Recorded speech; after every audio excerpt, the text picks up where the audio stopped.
Love is the doctrine of our church. The quest of truth is its sacrament, and service is its prayer.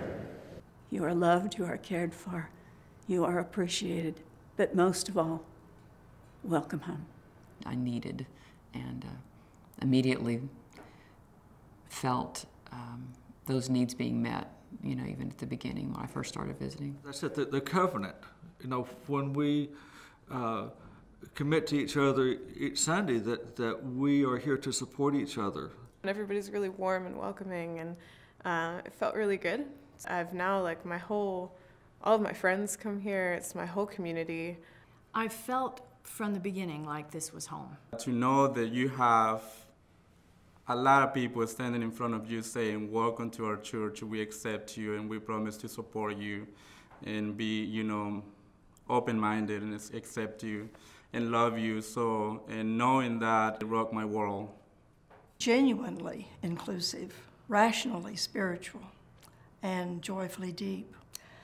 Well, when I sat with that, I realized that the church was telling me something, that this was a we experience. This is the together kind of love. We have a really involved community of young adults that are here. You understand that this is a place where they want you to participate, and they encourage it. The very first time that I knew that the church was right for me, I came here on Easter Sunday.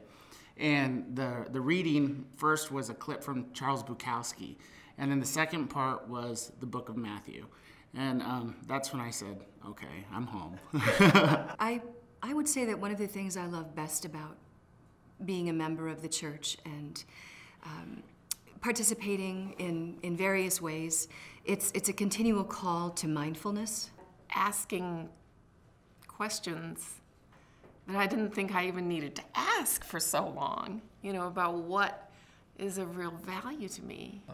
A space where people can talk freely and kind of share their diverse background, all with the common goal of trying to make the world a better place. It's part of the covenant just to have that freedom to seek truth, freedom to question, freedom to discover the meaning of life. And I was called to do a panel here a little while ago for our young adults, and I sat there as a 30-something, and there was a 70-year-old woman who sat there and spoke about her role in women's rights. And just sitting there and thinking to myself that this is what my faith means. This is faith in action. It's not just something that we talk about, but this woman who has similar beliefs to me also used that to motivate her life.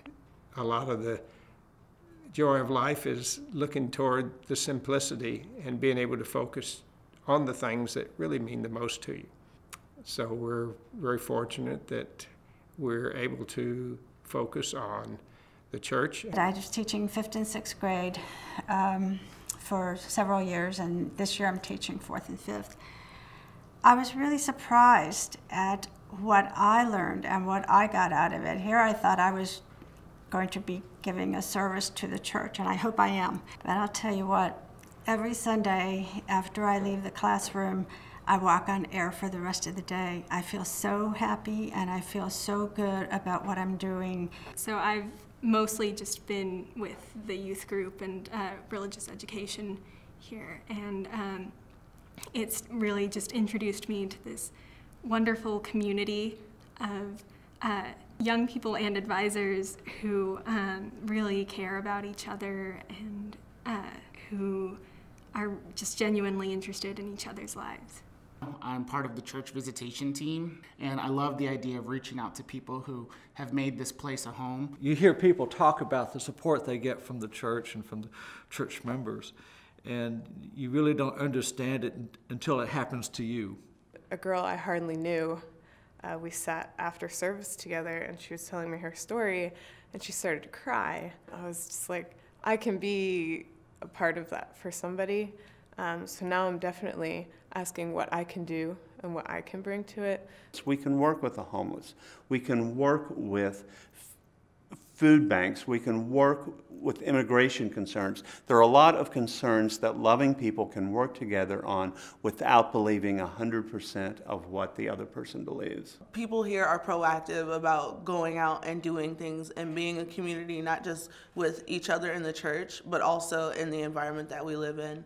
Okay, you can't let it shine if you're looking in a book. Everybody knows this song.